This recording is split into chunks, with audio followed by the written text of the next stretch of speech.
നമസ്തേ. കഥകളതിസാഗരത്തിലേക്ക് സ്വാഗതം. കഴിഞ്ഞ ദിവസം നമ്മൾ പറഞ്ഞു നിർത്തിയത് മഹേഷ് ദാസ് എന്നൊരു കുട്ടി അക്ബർ ചക്രവർത്തിക്കും പരിവാരങ്ങൾക്കും ദാഹജലം കൊടുത്തു. കിണർ കാണിച്ചു കൊടുത്തു, വെള്ളം കോരി കൊടുത്തു, വെള്ളം സുഖമായിട്ട് കുടിച്ചു. കുട്ടിയുടെ പേരെന്താണ് എന്ന് ചക്രവർത്തി ചോദിച്ചപ്പോൾ നിങ്ങളുടെ പേരെന്താണ് എന്ന മറുചോദ്യമാണ് ചോദിച്ചത്. ആ പേര് പറയാമെന്ന് പിന്നെ ചോദിച്ചു അദ്ദേഹം ത്തിനോട് ഞാൻ ആരാണെന്ന് അറിയാമോ എന്ന് ചോദിച്ചു. അപ്പോൾ കുട്ടി ചോദിച്ചത് ഈ ഗ്രാമത്തിലെ ബ്രാഹ്മണ പുരോഹിതനെ അറിയില്ല. അതിനെ എനിക്കും പറയാനല്ല, എനിക്ക് ആരാണെന്ന് നിങ്ങളാരാണെന്ന് എനിക്കും അറിയില്ല എന്ന് പറഞ്ഞു. അപ്പോൾ ഈ കുട്ടിയുടെ കുസൃതി നിറഞ്ഞ ആ വർത്തമാനങ്ങളൊക്കെ കേട്ടപ്പോൾ അക്ബർ ചക്രവർത്തിക്ക് ഒരു കൗതുകം തോന്നി. കയ്യിൽ കിടന്ന മോതിരം എടുത്താൽ കുട്ടിക്ക് കൊടുത്തു. അപ്പോൾ കുട്ടി ചോദിച്ചു, എന്നിട്ട് കുട്ടിയോട് പറഞ്ഞു, ഞാൻ ആരാണെന്ന് ഈ മോതിരം നിനക്ക് പറഞ്ഞു തരും എന്ന് പറഞ്ഞിട്ട് പോയി. അങ്ങനെ പറഞ്ഞപ്പോൾ കുട്ടി വേഗം മോതിരം നോക്കിയപ്പോൾ അതുമ്പോൾ കല്ല് വെച്ച് പേരെഴുതിക്കണം അക്ബർ എന്നുള്ളത്. അക്ബർ നമ്മുടെ ചക്രവർത്തിയാണല്ലോ എന്ന് കുട്ടിക്ക് മനസ്സിലായി. അയ്യോ, അദ്ദേഹം എന്നോട് പേര് ചോദിച്ചിട്ട് ഞാൻ പറഞ്ഞില്ലല്ലോ, അതിന് മുമ്പേ പോയില്ല. അപ്പോഴേക്കും കുതിരപ്പുറത്ത് കയറി എല്ലാവരും പോയി. സൈന്യം പിന്നാലെ ഓടിച്ചെന്ന് പറഞ്ഞു, മഹേഷ് ദാസ്, അതാണ് തൻ്റെ പേരെന്ന് വിളിച്ചു പറഞ്ഞു. പക്ഷെ അവർ കേട്ടില്ല. മോതിരം കൊടുക്കുമ്പോൾ ചക്രവർത്തി ആ കുട്ടിയോട് ഒരു കാര്യം കൂടി പറഞ്ഞു, നീ വളർന്നു വലുതാകുമ്പോൾ എൻ്റെ അടുത്ത് വരണം, ഒരു ദിവസം എൻ്റെ അടുത്ത് വരണം എന്ന് പറഞ്ഞു. അത് പറഞ്ഞിട്ട് അപ്പം തന്നെ കുതിര കയറി പോവുകയും ചെയ്തു. ഈ മോതിരം കയ്യിലുണ്ട്. ഒരു ദിവസം ചെല്ലാൻ പറഞ്ഞത് ഓർമ്മയുണ്ട്. അങ്ങനെ ദിവസങ്ങൾ കഴിഞ്ഞു. അമ്മയും മകനും മാത്രമേ ഉള്ളൂ വീട്ടിൽ. അമ്മയും മകനും കൂടി അങ്ങനെ ജീവിച്ചു. കുട്ടിക്ക് 16-18 വയസ്സായി. അത് കഴിഞ്ഞപ്പോൾ അമ്മയോട് പറഞ്ഞു, അമ്മ ഇങ്ങനെ ആ ചക്രവർത്തി എനിക്ക് തന്ന മോതിരം ഉണ്ടല്ലോ അവിടെ, ആ മോതിരം അത് അമ്മയ്ക്ക് ഇരിക്കട്ടെ, അമ്മയുടെ കയ്യിലിരിക്കട്ടെ, ഞാനിങ്ങനെ അദ്ദേഹത്തെ പോയി കാണാൻ പോവുക, എന്നോട് കാണാനായിട്ട് ചെല്ലാനെന്ന് പറഞ്ഞിട്ടുണ്ട് എന്ന് പറഞ്ഞു. അപ്പോൾ ഒന്നും മോതിരം കൊണ്ടുപോകില്ല, അമ്മയുടെ കൂടെ വേറെ ആരും ഇല്ലല്ലോ, അതുകൊണ്ട് ഈ മോതിരം അമ്മയുടെ കയ്യിലിരിക്കട്ടെ എന്നും പറഞ്ഞ് അമ്മയുടെ കയ്യിൽ മോതിരം കൊടുത്തിട്ട് മഹേഷ് പോയി. അങ്ങനെ പോയി കൊട്ടാരത്തിൽ ചെന്ന് കഴിഞ്ഞ് കാവൽക്കാരുടെ അടുത്ത് അവിടെ ചെന്ന് കഴിഞ്ഞിട്ട് പിന്നെ കൊട്ടാരത്തിലേക്ക് പോകാനായിട്ട് ചോദിച്ചു. എനിക്ക് ചക്രവർത്തിയെ കാണാൻ എന്നോട് വരാൻ പറഞ്ഞതിനൊന്നും ഒരു തെളിവില്ല. നിങ്ങളെ എങ്ങനെ അങ്ങനെ പറഞ്ഞു വിടണേ? കാര്യം 10-20 വയസ്സ് 18 വയസ്സുള്ളൊരു കുട്ടിയൊക്കെയാണെന്ന് പറഞ്ഞിട്ട് കാര്യമില്ല. അകത്തേക്ക് പറഞ്ഞു വിടാനായിട്ട് ബുദ്ധിമുട്ടുണ്ട്. അങ്ങനെ ഓടി വന്നാൽ ചക്രവർത്തിയെ കാണാൻ പറ്റില്ല. അപ്പോഴാണ് അവിടെ 2 കുതിരപ്പടയാളികൾ അതുവഴി പോയി. അവർക്ക് കണ്ടപ്പോഴേ തോന്നി, ഈ എവിടെയോ കണ്ടു പറന്ന മുഖം, ഇതാരത് എന്ന് വിചാരിച്ച് നോക്കി കഴിഞ്ഞ് സൂക്ഷിച്ച് നോക്കിയപ്പോൾ അവർക്ക് മനസ്സിലായി, ഇത് നമ്മളന്ന് കാട്ടിൽ വെച്ച് കണ്ട കുട്ടിയല്ലേ, നമുക്ക് ദാഹജലം തന്ന കുട്ടി, നമ്മൾ വെള്ളം ദാഹിച്ചപ്പോൾ നമുക്ക് വെള്ളം കുരി തന്ന കുട്ടിയല്ല. അവർ വേഗം കുതിരപ്പുറത്തുനിന്ന് ഇറങ്ങിയിട്ട്, ഇയാളെ പരിചയമുണ്ടല്ലോ, ഞങ്ങൾക്ക് വെള്ളം തന്നില്ലേ ഒരിക്കൽ ദാഹിച്ച് കാട്ടിൽ വെച്ച്. ഞാനാണ് നിങ്ങൾക്ക് വെള്ളം തന്നിരുന്നത്, എന്താ ഇവിടെ വന്നേക്കണേ, ഇപ്പം കുട്ടനെ എന്താ ഇവിടെ വന്നേക്കണേ എന്ന് ചോദിച്ചപ്പോൾ പറഞ്ഞു, എന്നോട് എനിക്ക് അന്ന്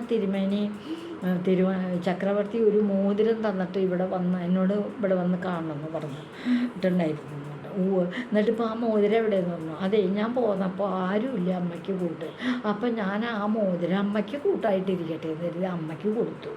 അതുകൊണ്ട് എൻ്റെ കയ്യിലിപ്പം മോതിരം ഇല്ല, എനിക്ക് ചക്രവർത്തി ഒന്ന് കണ്ടാൽ കൊള്ളാമെന്നുണ്ട് എന്ന് പറഞ്ഞു. അപ്പോൾ ഈ കാവൽക്കാരോട് പറഞ്ഞു, ശരിയാണ്, ഈ കുട്ടി ഞങ്ങൾക്കൊക്കെ ദാഹജലം തന്ന ആളെ അകത്തേക്ക് കടത്തു വിട്ടുള്ളൂ.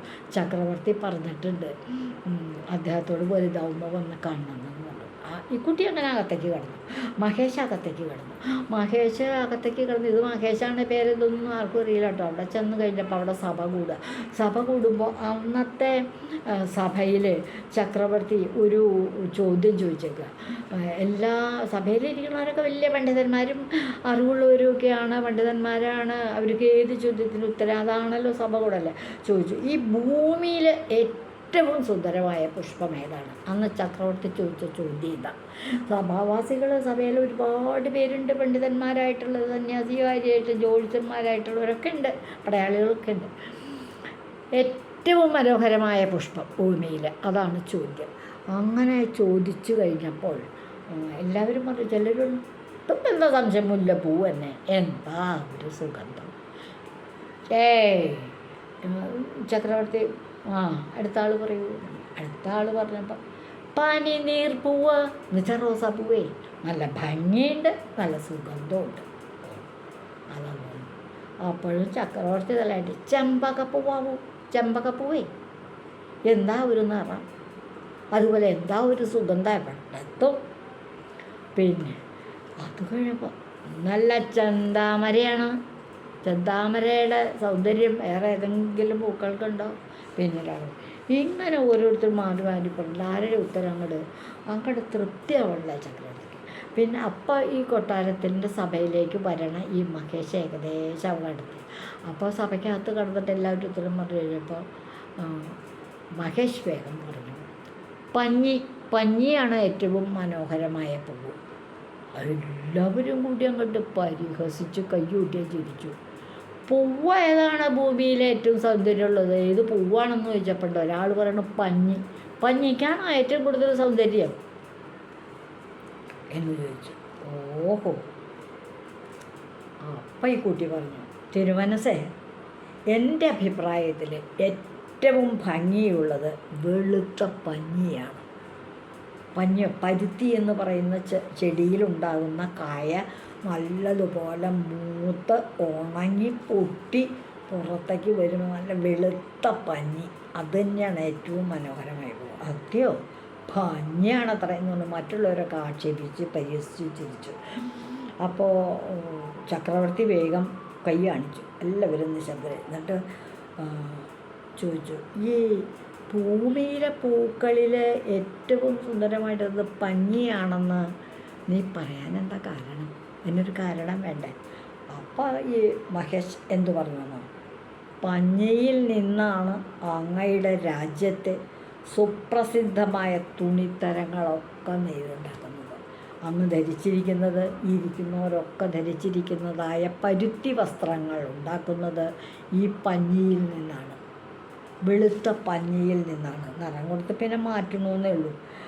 മഴവില്ലിനെ പോലും മാറ്റി മറയ്ക്കുക, അതിനേക്കാൾ കൂടുതൽ മനോഹരമായ വസ്ത്രങ്ങൾ നെയ്യാനായിട്ട് പഞ്ഞി കൊണ്ട് സാധിക്കും. പഞ്ഞിക്ക് ഞാൻ കാണുന്ന ഒരു മേന്മ പലതരത്തിലുള്ള വസ്ത്രങ്ങൾ ഉണ്ടാക്കാനായിട്ട് ഉപയോഗിക്കാമെന്നുള്ളത് തന്നെയാണ്. അപ്പോൾ രാജാവ് ഈ മഹേഷിൻ്റെ വിശദീകരണം കേട്ടപ്പോൾ നന്നായി ഇഷ്ടപ്പെട്ടു. ഉടനെ ചോദിച്ചു, നിങ്ങൾ ആരാണ്, എവിടുന്നാണ് വരണേ എന്നിങ്ങനെ ചോദിച്ചു. അപ്പോൾ ഈ കുട്ടി പറഞ്ഞു, പ്രഭു, അക്ബർ പാദുഷാ, എൻ്റെ പേര് മഹേഷ് ദാസ് എന്നാണ്. 6-7 വർഷങ്ങൾക്ക് മുൻപ് നായാട്ട് സഞ്ചാരത്തിന് അങ്ങ് കൂട്ടുകാരും ഒക്കെ കൂടെ സൈന്യവും കൂടി വന്നപ്പോൾ കാട്ടിലകപ്പെട്ടിട്ട് വെള്ളം കുടിക്കാൻ കിട്ടാതെ കണ്ട് കുടിനീരിന് വേണ്ടി അലഞ്ഞു നടക്കുന്ന സമയത്ത് ഞാനാണ് അങ്ങേക്ക് ദാഹജലം ഒക്കെ തന്നത്, അങ്ങയുടെ സൈന്യത്തിന്. അങ്ങ് എന്നെ ഓർക്കുന്നു. അന്ന് എനിക്കൊരു മോതിരവും സമ്മാനിച്ചിരുന്നു. അന്ന് വലുതാവുമ്പോൾ എന്നോട് ഇവിടെ വരണമെന്നും പറഞ്ഞു. ശരി ശരി ശരി. അത് കഴിഞ്ഞിട്ട് അപ്പം ചോദിച്ചു, അങ്ങയെ ഇപ്പോൾ എന്നെ കാണാൻ വന്നിക്കണം, ആ മോതിരം എവിടെ, ഞാൻ അന്ന് തന്ന മോതിരം എവിടെ എന്ന് ചോദിച്ചു. അപ്പോൾ ചക്രവർത്തി പറഞ്ഞു, ഉവ്വ എനിക്ക് ഓർമ്മയുണ്ട്, എനിക്ക് വെള്ളം തന്നതും ഞാൻ മോതിരം തന്നതൊക്കെ എനിക്ക് ഓർമ്മയുണ്ട്. ഇപ്പം ആ മോതിരം എവിടെ? എനിക്ക് വളരെ സന്തോഷം, നിങ്ങളിവിടെ വരികയൊക്കെ ചെയ്തുല്ലോ, പക്ഷേ മോതിരം എവിടെയാണെന്ന്. അപ്പോൾ പറഞ്ഞു, എൻ്റെ അമ്മ തന്നെയാണ് ഭവനത്തിൽ ഞാനിങ്ങ് പോന്നപ്പോൾ, അതുകൊണ്ട് ഞാൻ അമ്മയ്ക്ക് കൊടുത്തിട്ട് പോന്നു. ആ മോതിരം രാജാവിൻ്റെ ചക്രവർത്തിയുടെ മോതിരം ഞാൻ അമ്മയുടെ കയ്യിൽ കൊടുത്തിട്ട് പോന്നു. അങ്ങനെ അക്ബർക്കത് വളരെ സന്തോഷമായി. ആ മറുപടി വളരെ തൃപ്തികരമായി. ഏറ്റവും നല്ല പുഷ്പമായിട്ട് പരുത്തിയ തന്നെയാണ്, പഞ്ഞി തന്നെയാണെന്ന് എല്ലാവരെയും ബോധ്യപ്പെടുത്തി. വസ്ത്രങ്ങൾ എത്രയും ഉണ്ടാക്കുന്നു, അങ്ങനെയൊക്കെ. ഇതൊന്നും കൂടാതെ കണ്ട് ചക്രവർത്തി എന്ന് പറഞ്ഞു, നിങ്ങൾ വന്നതിൽ എനിക്ക് വലിയ സന്തോഷം. ഇന്നു മുതൽക്ക് നിങ്ങൾക്ക് ഇവിടെ ഈ കൊട്ടാരത്തിൽ എന്നോടൊപ്പം താമസിക്കാം. ഈ നിമിഷം തൊട്ട് മഹേഷ് എന്നല്ല നിങ്ങളുടെ പേര് കേട്ടോ, ഞാൻ നിങ്ങളുടെ പേര് മാറ്റാൻ പോവാം. ഇപ്പോഴല്ലേ മഹേഷ്.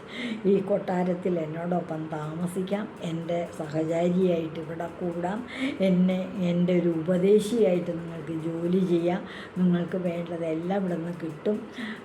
നിങ്ങളുടെ പേര് ഞാൻ മാറ്റുകയാണ്, മഹേഷ് എന്ന പേര് മാറ്റി നിങ്ങൾക്ക് വേർബൽ എന്ന് പേരിടുകയാണ്. അങ്ങനെ അന്ന് മുതൽ മഹേഷ് വേർബലായി മാറി. അങ്ങനെയാണ് മഹേഷ് വേർബലായത്. ഇതുവഴി വന്നാലും ഇത്തിരി നേരമിരുന്നാലും കഥകൾ കേട്ടാലും കളിയായി പറയും കഥയാണേ, കാര്യം പറയും കഥയാണേ. ഈ വീർബലാണ് ഇനിയുള്ള കാലം അക്ബർ പാദുഷായുടെ കൂടെ സന്തത സഹചാരിയായിട്ട് നമ്മുടെ കഥകളിലൂടെ ഇങ്ങനെ വന്നുകൊണ്ടിരിക്കുന്നത്. എല്ലാവർക്കും നന്ദി.